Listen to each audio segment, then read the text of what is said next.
팀 켈러 목사님의 용서를 배우다라는 책에 보면 오늘 요한복음 8장의 내용을 너무나도 잘 요약한 한 우리 작가의 글을 실었습니다. 이 작가는 우리가 잘 알고 있는 윌리엄 셰익스피어입니다. 제가 자막으로 준비했는데요, 우리 같이 좀 읽어볼까요?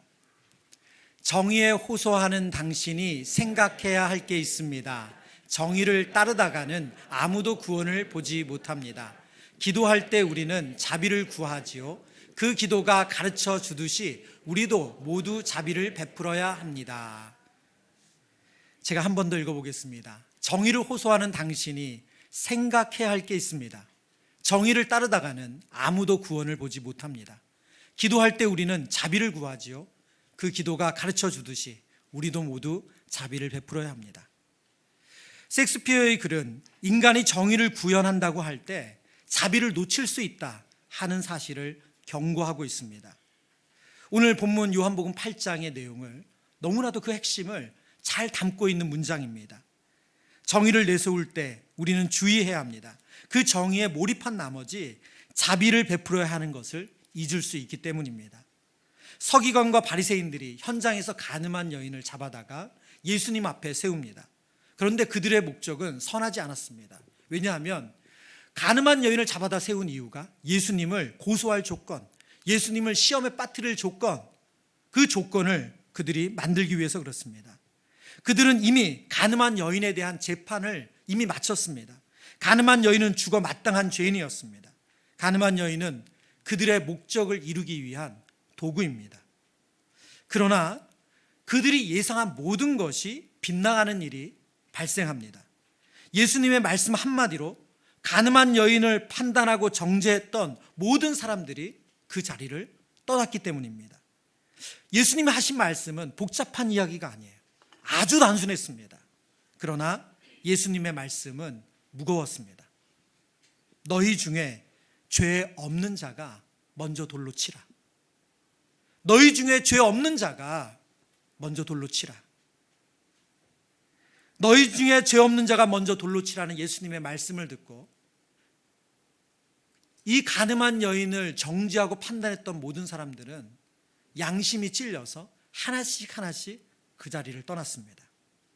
그리고 나서 예수님께서 이 여인에게 말씀하세요. 본문 10절, 11절 말씀입니다. 예수께서 일어나사 여자 외에 아무도 없는 것을 보시고 여자여, 너를 고발하던 그들이 어디 있느냐? 너를 정죄하던 자가 없느냐? 대답하되 주여 없나이다.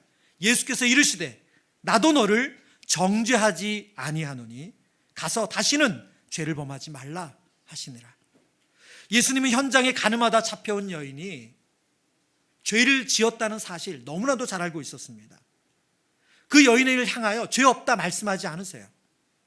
그러나 다시는 죄를 범하지 말라고 말씀하시면서 이 여인의 죄가 명확하다는 것을 알려주십니다. 그러나 이 여인을 향해서 정죄하지는 않으세요. 우리에게 너무나도 잘 알려진 이 본문은 예수님이 어떤 분이신지를 알려주십니다. 여러분, 예수님은 어떤 분이세요? 예수님은 생명을 주시는 분이세요. 예수님은 있는 생명을 빼앗는 분이 아니시라 예수님은 그 생명을 살리는 분이세요. 예수님은 우리 안에 있는 어둠을 몰아내셔서 빛으로 인도하는 분이세요. 생명의 빛으로 오신 예수님을 요한복음 8장은 알려주고 있습니다. 오늘 요한복음 8장에 생명의 빛으로 오신 그 예수님이 우리에게 주시는 이 영적인 두 가지의 이 예수님의 모습을 배우기를 원합니다. 첫 번째, 사망에서 생명으로 옮기시는 분이시라는 겁니다. 본문의 4절, 예수께서 말하되 선생이여, 이 여자가 가늠하다가 현장에서 잡혔나이다. 5절입니다. 모세는 율법에 이러한 여자를 돌로 치라 명하였거니와 선생은 어떻게 말하겠나이까? 앞서 이야기한 것처럼 서기관과 바리새인들은 이 현장에서 가늠한 여인을 잡아오면서 그들은 이제 됐다 생각했어요. 그들은 이것으로 예수님을 고소할 준비가 됐다. 이것은 정말로 잘 준비된 덫이라고 생각했습니다. 외통수라고 하죠. 피할 방법이 없다. 예수님이 뭐라고 답을 해도 걸려든다. 그들은 확신했습니다. 그 이유는 예수님이 율법에 기록된 대로 이 현장에 가늠하다가 잡힌 여인에게 벌을 내리지 않으신다면 그것은 율법을 어기는 거죠. 율법을 무시하는 처사예요. 그렇지 않아도 이 바리새인과 서기관들은 요한복음 5장에서 예수님이 안식일에 38년 된 병자를 고친 그 일로 인해서 그들은 예수님을 어떻게든 지금 잡아 죽이려 하는 마음이 있습니다. 그런데 예수님이 또 공개적으로 율법을 무시한다? 그러면 예수님 피할 수가 없어요. 두 번째, 그럼 율법대로 예수님이 돌로 치라 명령하신다면 그것은 우선은 실정법을 어깁니다. 왜냐하면 로마의 통치 아래에 있기 때문에 사형을 선도할 수 있는 권한은 유대인들에게 있지 않아요. 근데 예수님이 그렇게 말할 수도 없는 거예요. 그리고 또 하나는 예수님은 그동안 가난하고 연약한 자들에 대해서 자비와 긍휼, 죄인들에 대해서 긍휼과 자비를 베푸시는 분이셨어요. 그런데 예수님이 그동안 전한 메시지와 전혀 반대되는 상황이 벌어지죠. 그렇기 때문에 이들은 이것이 정말 예수님을 올가맬 수 있는 너무 좋은 덫이라고 생각했습니다. 그런데 여러분, 지금 이들은 그것에 너무너무 몰입한 나머지 뭘 못 보고 있습니까? 그들의 생각 어디에도 이 간음한 여인의 생명과 인격은 없어요. 이 여인이 이 일로 인해서 받는 고통, 그리고 이 여인이 죽임을 당하는 것, 그것은 조금도 그들의 마음에 고려의 대상이 아닙니다. 윌리엄 셰익스피어의 문장으로 오늘 말씀을 나눴는데요, 정의에 호소하는 당신이 생각해야 할 게 있습니다. 정의를 따르다가는 아무도 구원을 보지 못합니다. 서기관과 바리새인들은 그들이 하고자 하는 정의 구현으로 인해서 누구도 구원하지 못합니다. 서기관과 바리새인들은 사람을 살리는 사람들이 아니라 사람을 심판하고 죽이는 사람들이었어요. 그러나 예수님은 다르십니다. 오늘 요한복음 5장에 예수님께서 우리에게 이렇게 말씀하셨어요. 내가 진실로 진실로 너에게 이르노니 내 말을 듣고 또 나 보내신 이를 믿는 자는 영생을 얻었고 심판에 이르지 아니하나니 사망에서 생명으로 옮겼느니라. 아멘. 예수님은 어떤 분이세요? 예수님은 예수님을 믿는 자들에게 사망에서 생명으로 옮겨지게 하는 은혜를 베푸시는 분입니다. 예수님은 생명을 주시는 분이지 생명을 빼앗는 분이 아니시라는 거예요. 여러분, 간음한 여인을 살리신 예수님께서 이 동일한 은혜를 우리에게도 주신 줄 믿습니다. 여러분, 예수님께서 너희 중에 죄 없는 자가 먼저 돌로 치라는 이 말씀에 담겨있는 아주 중요한 신학적인 내용이 있죠. 그게 뭡니까? 모든 인간은 죄인이라는 거예요. 모든 인간은 죄인이라는 거예요. 물론 우리가 이 문장을 잘못 사용할 때가 많아요. 여러분, 이 얘기는 우리가 쓸 수 있는 단어가 아니에요. 이것은 예수님이 쓸 수 있는 단어지 우리가 우리 자신을 합리화하기 위해서 이런 말을 쓸 수는 없습니다. 그러나 이 말씀 속에 모든 인간이 죄인이라는 사실을 예수님은 말씀하고 있어요. 오늘 우리 아이들, 너무나도 사랑스러운 아기들의 유아 세례식을 진행했습니다. 제가 유아 세례 교육과 문답을 사전에 진행할 때 우리 부모님들에게 묻는 문답의 내용 중에 이런 내용이 있습니다.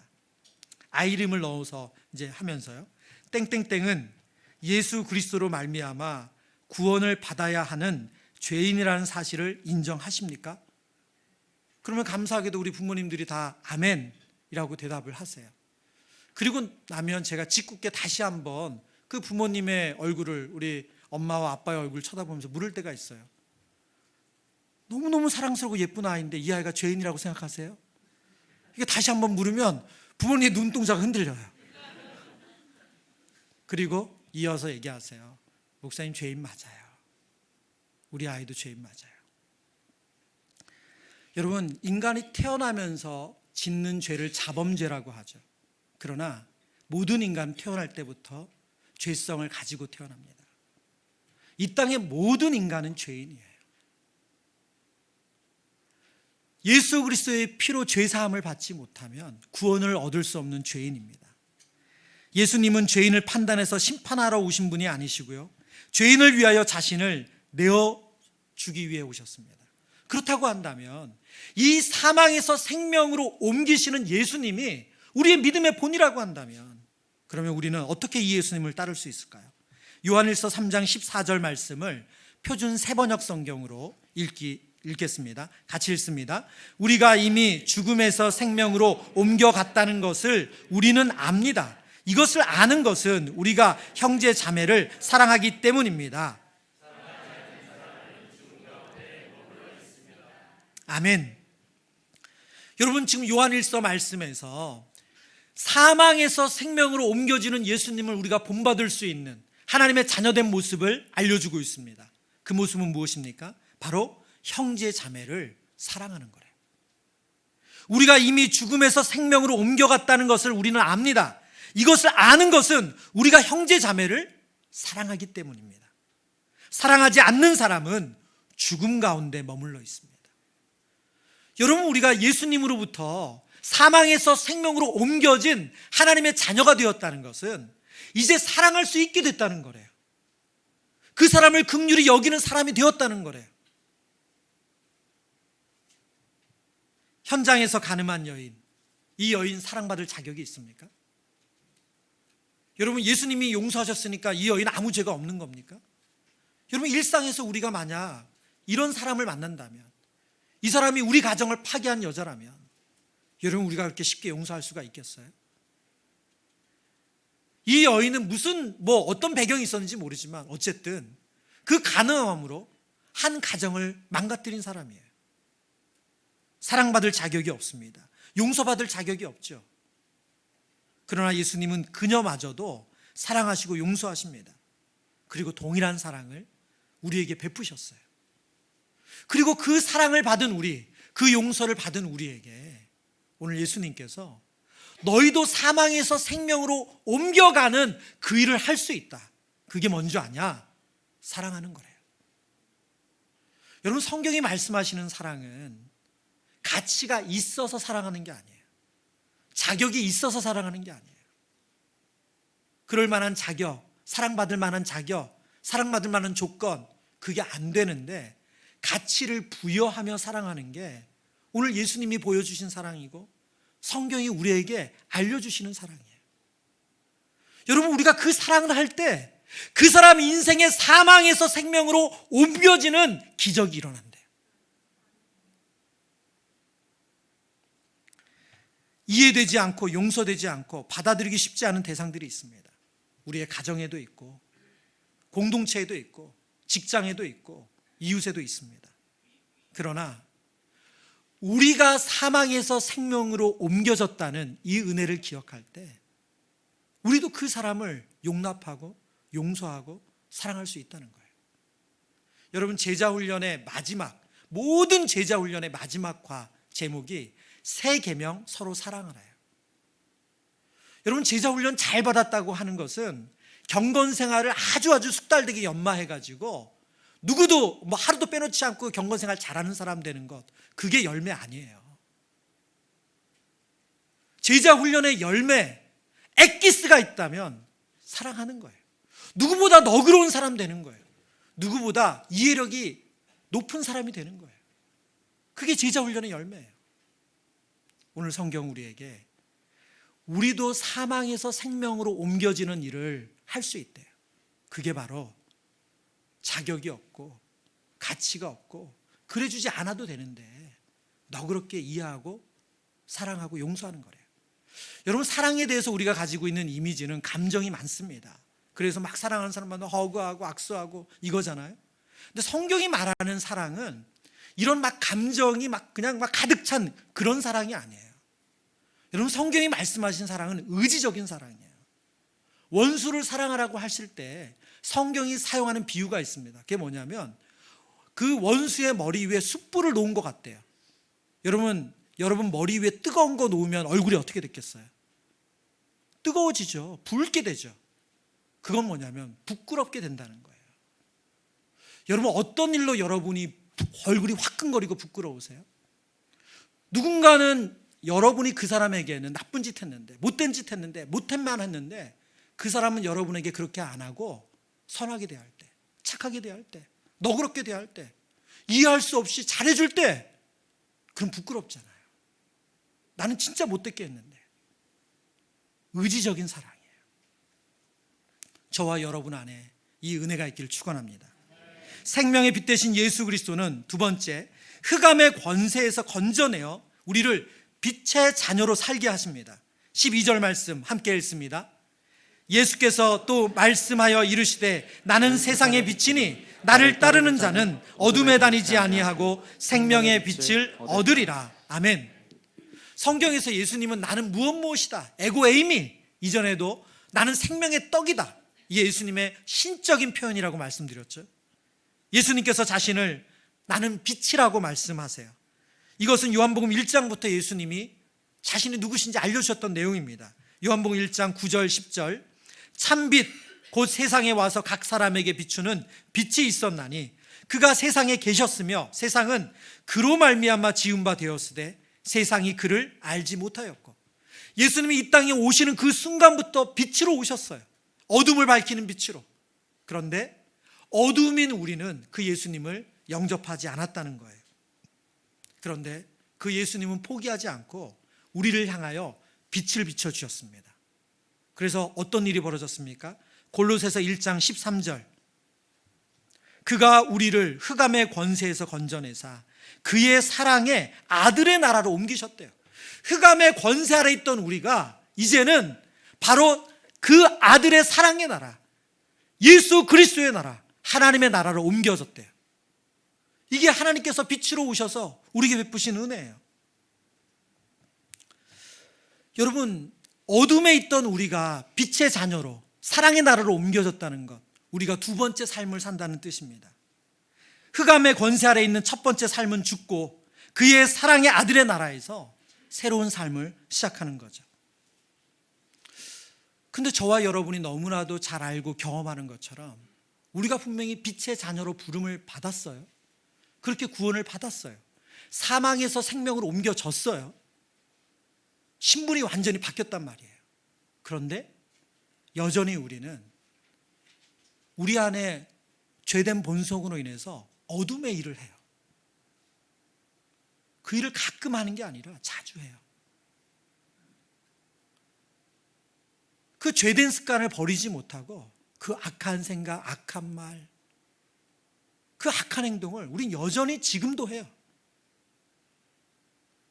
여러분, 이것이 우리의 괴리고 괴로움 아닙니까? 내가 하나님의 자녀로 부름받음을 알고 내가 그렇게 큰 은혜 받았음을 알지만, 그래서 거룩한 자녀답게 살아야 되는 걸 알지만 우리 안에 어둠의 일이 여전히 남아있고 없어졌다고 생각하는 그 일이 또 다른 날 불쑥 일어나는 게 우리의 실존이라는 거예요. 여러분, 그럼 어떻게 해야 될까요? 우리 안에 이 일이 계속되는 일이 있는데 그럼 우리는 어떻게 이것을 감당해야 됩니까?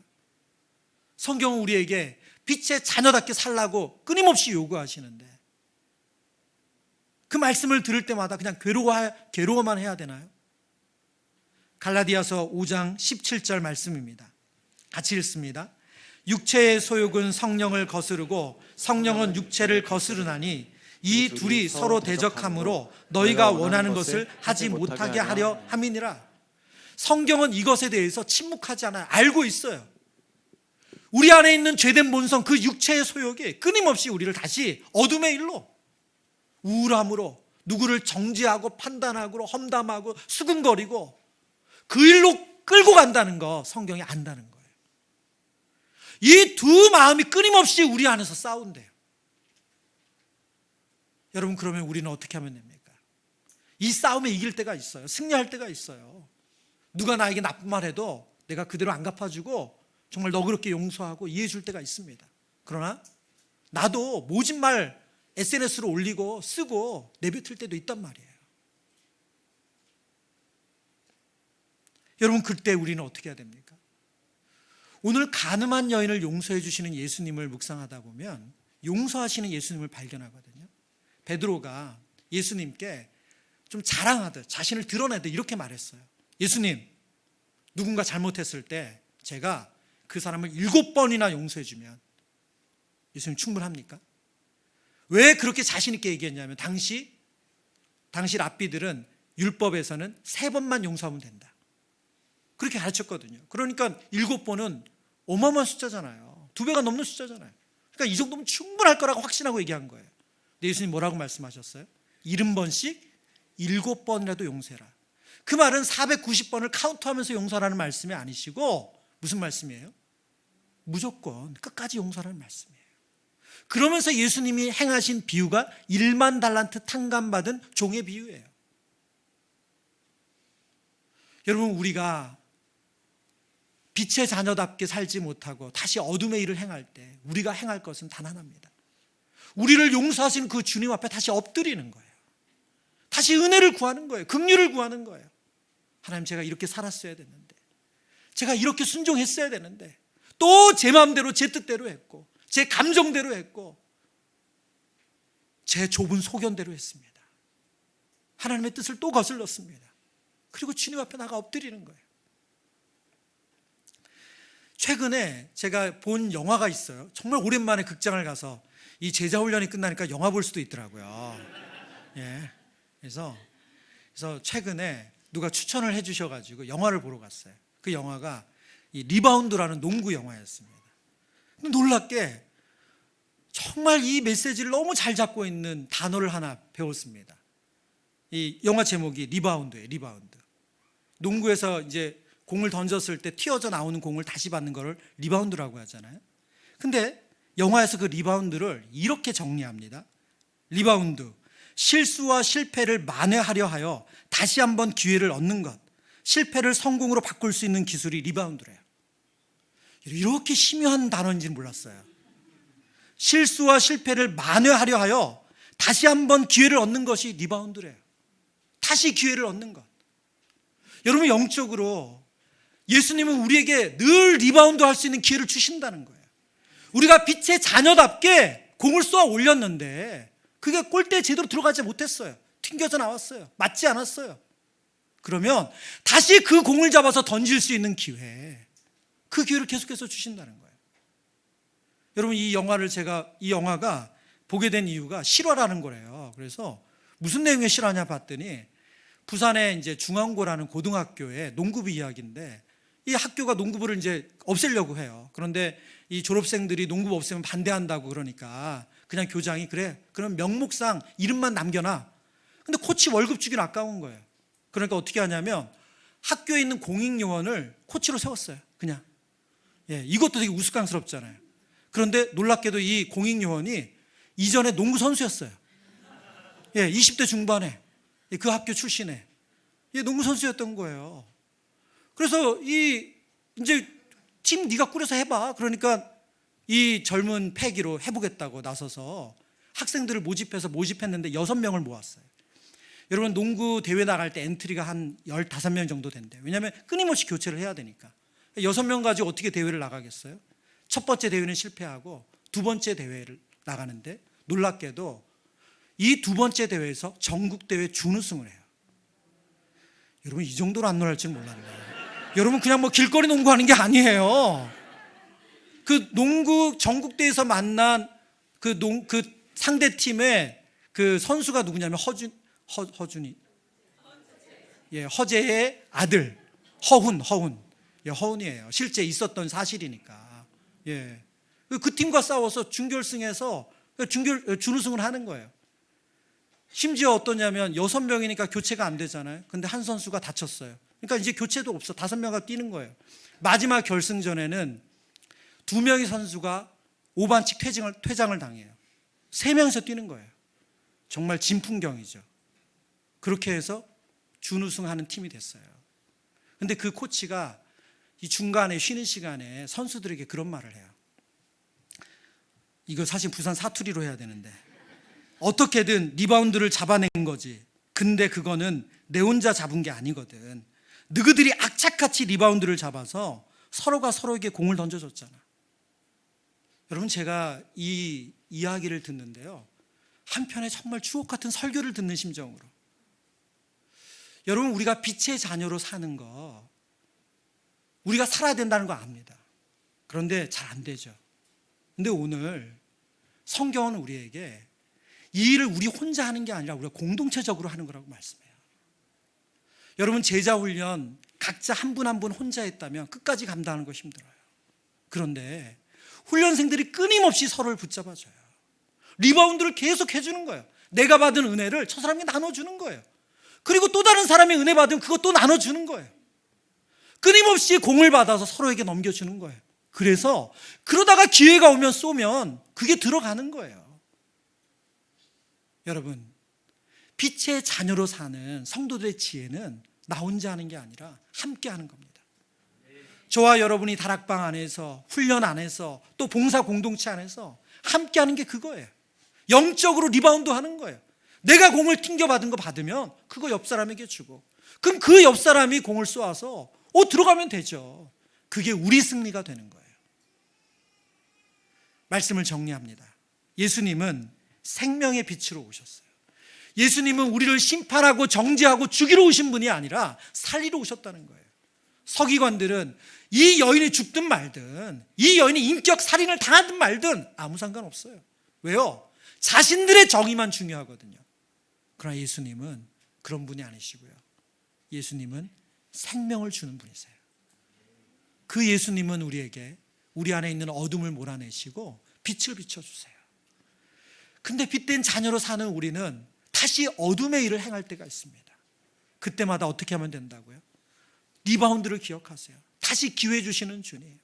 공이 튀어나오면 다시 기회 주시는 주님. 그 주님 의지하며 우리가 함께 나가는 겁니다.